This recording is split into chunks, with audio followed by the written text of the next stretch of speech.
Hey everybody, I'm just here at our local auction lot, and they're gonna have their annual fall sale tomorrow.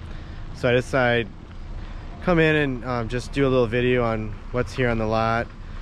I'm not gonna buy anything because I got other irons in the fire for now. But I always like to come in and see machinery, so I thought I'd just let you guys see what's gonna be on the sale.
You don't see a new idea manure spreader around here every day.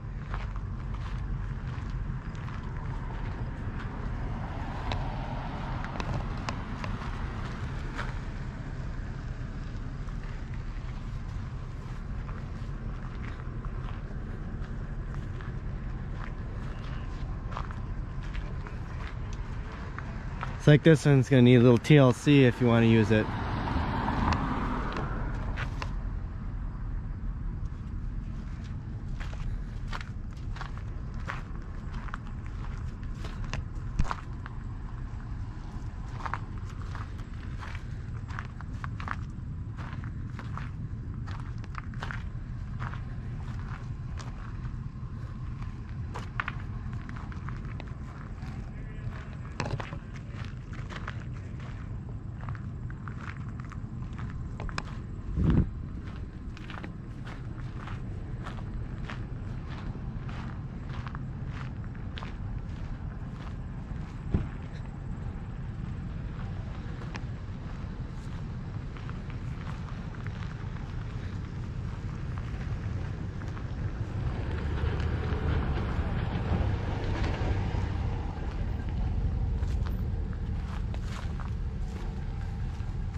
That'd be nice to do or have this if you needed to do some ditching.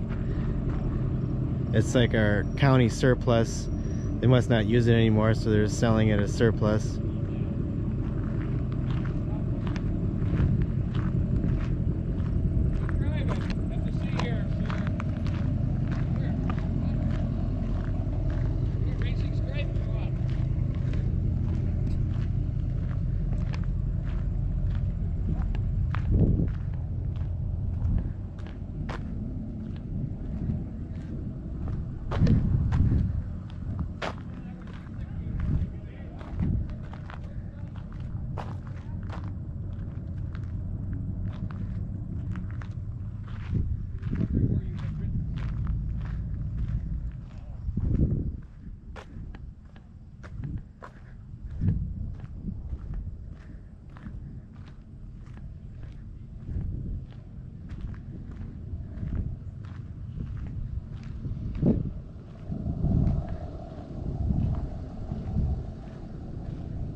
Ford 9600.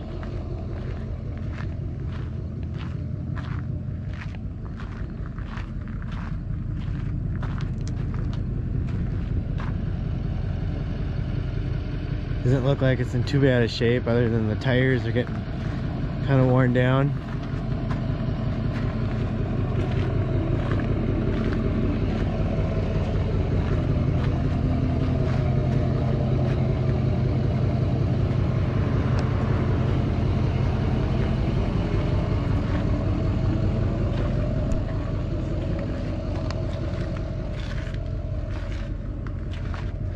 Wouldn't want to get out of this door. It'd be a big step.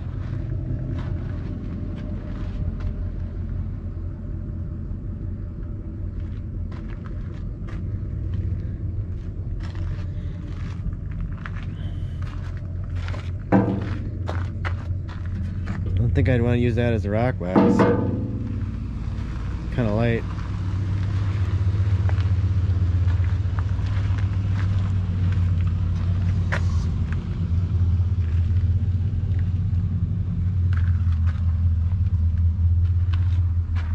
For those of you that aren't familiar with the Fords, the engine in here, it's called the 401 short stroke, and they came out with this engine in I think it was like 68 or 69, and it was a pretty good engine. And they used those engines up until they switched over to the Genesis series tractors in '93. And actually the engines are in the Genesis series tractors. I've been told through things I've read that it's actually the same engine, but it's just I don't know if they just increased the stroke a little bit in the bore, just made some improvements on it to make it a 456 instead of a 401. So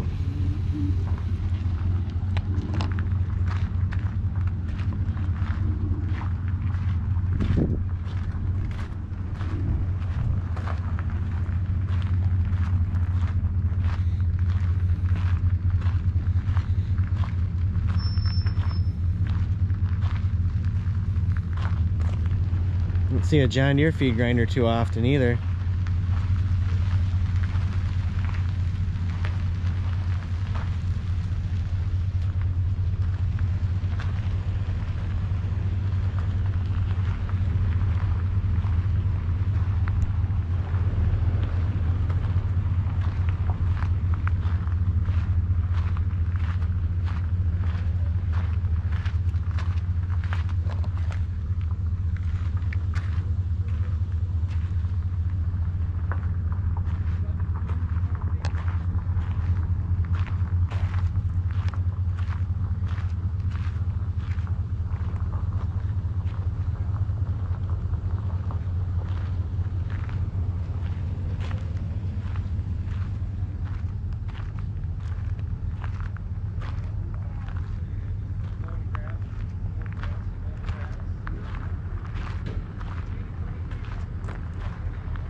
This looks like a pretty clean looking Case 1030. I wouldn't mind having this tractor. To be honest with you, I've never actually seen one in real life.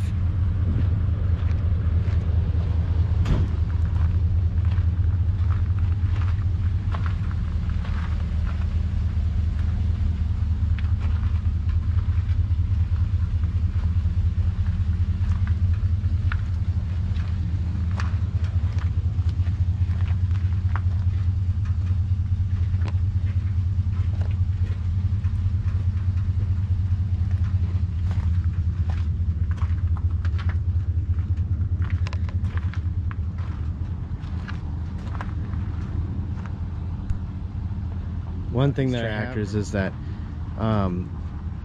when Case built them, they didn't beef up the transmissions heavy enough. They were trying to conserve on money. They were tight for money at the time, but they wanted to make a higher horse tractor, higher than the 930 Case, and so they increased the engine horsepower, but they didn't beef up the transmissions to handle it. And so if you pulled them too hard, they did have some problems with the transmissions. But looks like whoever had this one took really good care of it.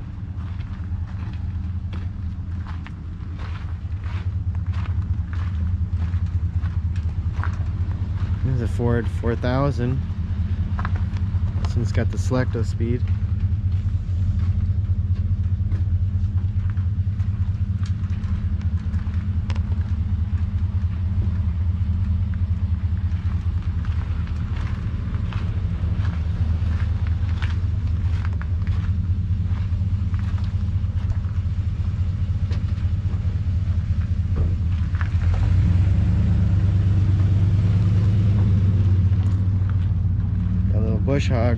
Brush hog mower behind it.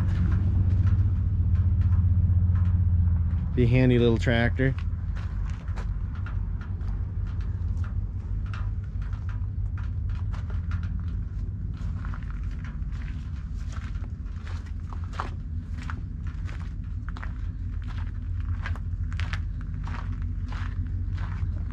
.806. Doesn't look like it's in too bad a shape.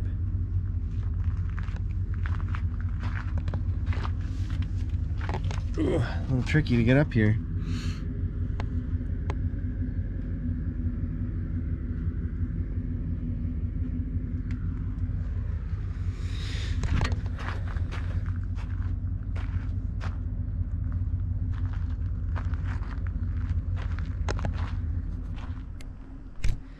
Hey guys, I'll just finish this video up. I was actually just talking to one of the auctioneers, and he was just telling me about this Ford 4000.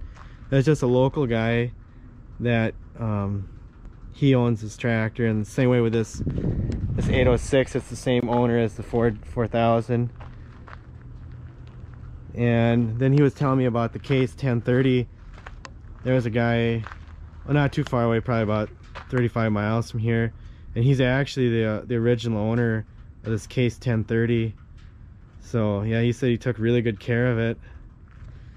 And then the interesting thing I was going to say about the auctioneers is that there are two brothers that work at this. They used to work with their dad. He just passed away this summer, but the two brothers, their names are Steve and Paul. So it's always kind of interesting that they have the same names as me and my brothers. So anyways, we'll wrap this up. So thanks for watching this, everybody. Oh, on the Ford, it got the fuel filters plugged up on it, so they're pulling it. So pulling it with the John Deere. Hey everybody, I just thought I'd give you a little update about the auction sale that I filmed the other day, just the view for it. And I had a friend of ours, I know he usually goes to all the auction sales in the area, so I just texted him and asked him if he could just let me know what some of the tractors went for. So he told me that the Ford 9600, that brought $5,900, and then the Ford 4000 with the selecto speed transmission that went for $2,500, and then the case 1030 brought $57.50. So I thought that was a steal for that case 1030. I don't know exactly what they bring, but for that condition and being a one-owner tractor, I thought that was a really good price. So it would have been nice to buy it, but I can't do it right now. So, but hopefully it went to a good home. So, and then also I thought I'd just give you guys an update on the Ford 6000 here. So the day we pulled it, after we were baling with it, and it just lost power and it finally killed and didn't want to work. We figured it was the fuel filter, so I ordered a new fuel filter, and we put that in, and it still didn't want to start up. You know, I bled it out. There's like this little set screw up here that you loosen up, and then once fuel starts spurting out of there, then you know it's the air is out for this. And then the next step, which I never did at that time, but fuel never started spurting out of here. So we figured there was something possibly wrong here with the fuel pump. So like we took this line loose, and this comes right out of the tank, and there was fuel running through the line good here, because we wanted just to check to make sure there wasn't something plugged up in the line, which there wasn't. And then we took this outlet line loose, and there was no fuel spurting out of here. So then we knew that the pump had to be bad. So I ordered a new pump, and we put that on the other day. It's getting great fuel on the outlet side, you know, because this is going to be your outlet really here in the end. And fuel was spurting out of here really good. And then I followed the proper procedure that the operator's manual said to go by. So the next step to bleed the air out is to take this bolt loose right here on the pump. Fuel is coming out of this good. And then the last step is to take all the individual injector lines loose, so to loosen them 2 full turns. So I had Paul help me with that while I was cranking. And then once you get them supposedly primed, then you're supposed to retighten each one. But it was not putting out fuel at the injectors, so we're thinking that there's something wrong in the pump, something sticky in there. So we're gonna have to take it off. And originally, like, there's this thing here that, you know, it's basically what your throttle will run, but it's for the, like, the rack in the pump. And he just took this clip loose, and then he was moving it up and down by hand to try to see if he could get unstuck, which it did work the day. When it quit working, when we were baling, we just pulled it up by our shop, and we couldn't get it. When we got the, we didn't get the new filter yet, but we just took the old one out and put it back in again, thinking maybe there was just some gunk in here. And then we just wanted to get it started because we knew it was going to rain out. And once he took this loose and he ran this up and down, we were actually able to get the tractor started when he did that with this. And I finally got it in here in the garage, which is a good thing, because it would have gotten a lot of rain on it by this point. But now, even doing that now, it just still won't get it unstuck. Another thing I did try is this plug up here. It's supposed to actually hold oil. You're supposed to put whatever you're running for engine oil into this. It does something with lubricating the pump. And then down here is like no, it's back here, I guess, where you check for the oil level. I took that loose. There was no oil running out, and so I added, I don't know, maybe a pint and a half of oil into this thing, seeing if maybe that would have something to do with it to help it, but that still didn't do anything. Maybe that could be partially some of it, that this thing had gone dry. But we're gonna have to take off the injector pump on here, is all that Paul configure, so that we can get this working right. I ordered a service manual, so that should be coming here soon, because we want to make sure we do this all properly when we take it off. So it'd be nice to have that, just for like to know a little bit more about the tractor and stuff too. So we'll get that, and then we'll get this off and take it to a our closest injector pump shop. So hopefully they'll be able to fix it.